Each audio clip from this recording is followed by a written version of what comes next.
that we see that the Y, what the Y has been doing, how it's helping, just as Paul has said, it touches everybody's life in the community. There's no doubt about that. Some more than others because we call it the Family YMCA, and it was built for the family, and it is working today along that same line. But I think we both like to see these kind of things happen in our community because we're part of the community. I know Paul has to feel that way or he wouldn't be doing what he's doing, and I'm just as anxious to keep the thing rolling and bring new ideas in because it does help a community, there's no doubt about it. We can see a lot of things happening there that just never would have happened before, you know. I think it's just interesting, too, how the YMCA Board of Trustees came into being. We were having a meeting one day and with the executive director at that time, and I don't recall which one it was, and he said, you know, we need to have a board of trustees, and we don't have one. We didn't set one up initially. We just had a board of directors and an executive director. And the board of trustees didn't come into being until quite a while later. That's not the way it should have worked. We should have started with one in the beginning, but we didn't because, you know, we were new to this, and I guess we were all busy with our jobs and trying to raise money for the Y and all that kind of stuff without thinking about all the administrative type things that had to be in place. So he said to Alan, the executive director at that time, said to Alan Wareheim and myself, we need to get set up a board of trustees. And Alan said, fine, Paul, you're the president. And that's how I became president. I mean, he elected me, and I've been the president ever since. And then it was, and so Alan was on the board of trustees, and myself, and I said, well, we got to get Ken Leister on there. And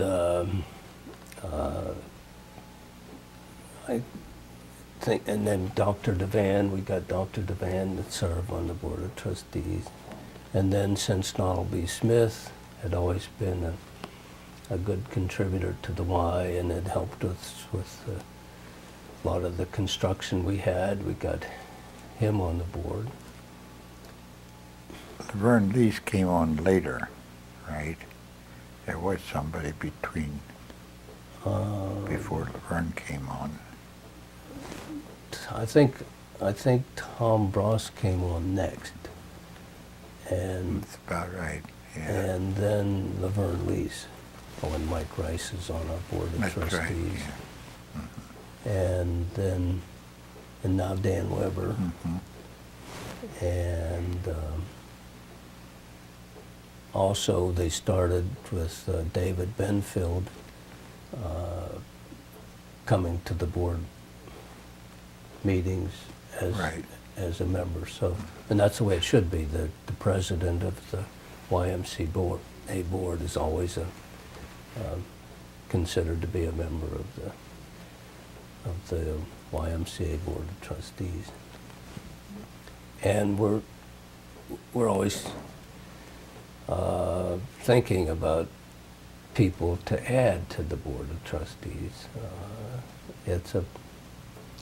I've always looked at it as a very responsible undertaking, and the YMCA is one of the proudest things that I've felt that I've been associated with in my life, and I've done a lot of things in my lifetime. And I've been in business for over 50 years and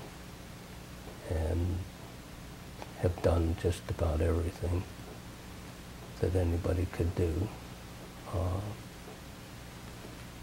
But the YMCA is, without doubt, one of the proudest things that I have done, and I feel very, very fortunate to have had the opportunity to be able to be associated with the Y and with people like Ken Leister and others along the way, like Alan Wareheim and people that I've been associated with over the years who have given their time and their energy and their money to support the YMCA because they believed in it. And when I see what has been accomplished, you just can't help but be proud of what's there and what's been done through the efforts of all these people that worked on it.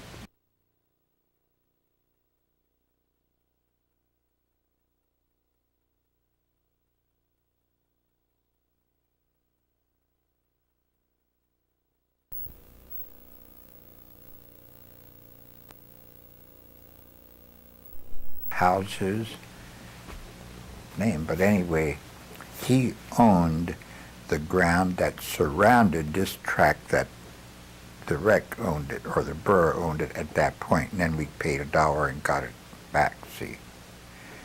Then... And they got it initially from Mr. Woods.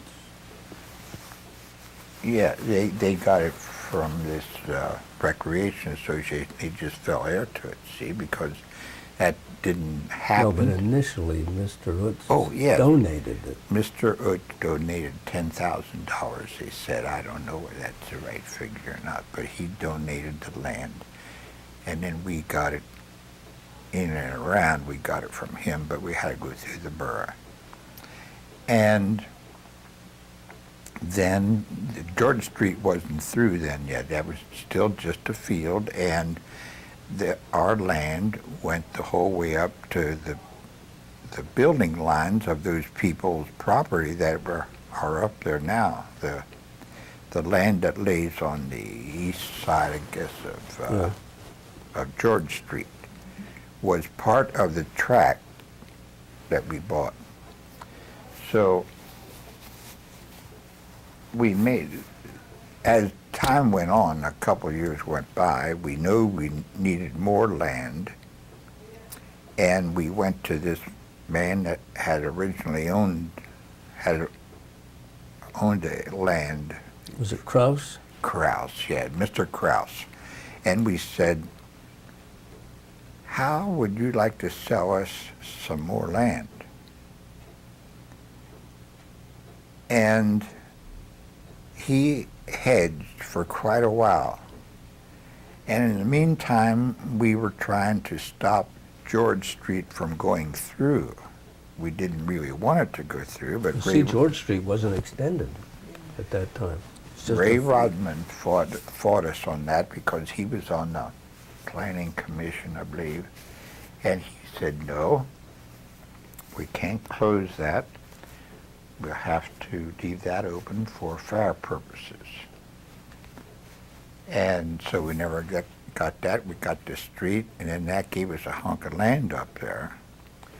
So we said to this Krause, how would you like to exchange some land? And then the land that we exchanged from him was down back of the Y. Goes down to where those houses are down there along that street. So now that was a hunk that was equal to what was remaining up on the hill. On the east side of George Street. Yes, on the east side. So now at that point, we owned all the land on the west side of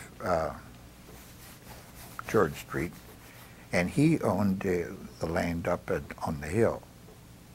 So then I said to the board one day, you know, land is such that you don't get a crack at it the second time usually. It'd be better see if we can buy that land. What do you want with the land? Well, I said, if you're asking me, I'd say that would be a good place for our child care. But anyway, we turned around and bought that land in there. Kraus gave us a real good price, so we bought it. So then we owned that up until the 6 acres you're saying that we got from, for the track that we put in there. Was that 6 acres? It's approximately 6 Yeah, acres. okay. So then we got that, which was, Paul helped very much to get that worked through. Monahan owned it, and I guess he wanted to sell it, but anyway. Well, there's a story behind both tracks. The land that's on the east side of George Street, couple executive directors back and a couple of Y presidents back came to me and they wanted to sell the land on the east side of George Street. And I opposed that vehemently. And they said, well, they could get a lot of money for it. And I said, look, there's only so much land. And once it's gone, it's gone. And we don't know what we might need that land for. And it's better for us to hang on to it until we decide what the need might be. I don't know what we might need it for, but the way the Y keeps expanding all the time, we might need it for parking. Or we might want to put administrative offices over there. Or we might want to put a child care center over there. Or we might want to do most anything with it, but if the land is gone, then you can't do it. So since I opposed it so, I wouldn't say violently, but it was close to it, it never got sold, and I'm glad that it didn't. As far as the 6 acres that we just got from Mr. Monahan, that Ken referred to, on the north side of our present property. So I called my friend Bruce Rebert and talked to him about the need for us to have that additional 6 acres because Ken and I felt very strongly that we had to have that 6 acres because we're landlocked out there. And if we don't get that 6 acres, that's the last chance we have to kiss Pop. We're not going to get it because there is nowhere else for us to expand to. So we just had to get it one way or another because once that's gone, it's gone. And we have too much invested there to allow that to happen. So we had this street that's dedicated there, which is Wilson Avenue, between us, our present property, and the land that was owned by Monahan that we were thinking about trying to acquire. So that was a problem because I thought even if we could get the 6 acres, I shuddered to think about children running across this street after it was paved and there's traffic going down there and somebody's going to get hurt. And so that was a problem. And where in the world could we get the money to buy the land from Mr. Monahan, who wouldn't contribute it, but said he would sell it to us for, I think, $100,000 an acre, which I thought was ridiculous, but we were kind of over a barrel because we had to have it. So in talking to Bruce Revert, he was sympathetic to the idea, and we ended up getting the approximately 600 acres, with the borough making a very cooperative and helpful effort in helping us to get it through guaranteeing the money, and they agreed to take the road, Wilson Avenue, that was already dedicated, and move it down to the other end of the street. We were able to buy it through the help of the borough, and the borough has put in for us an additional parking lot. They put the fields in. They moved Wilson Avenue down to the end of the property. We had a number of discussions with the people from the Historical Society, because in grading that property, it looked like they were going to have to grade it down into the property that was owned by the Historical Society down on the western end of this property. And they wouldn't allow us to do that.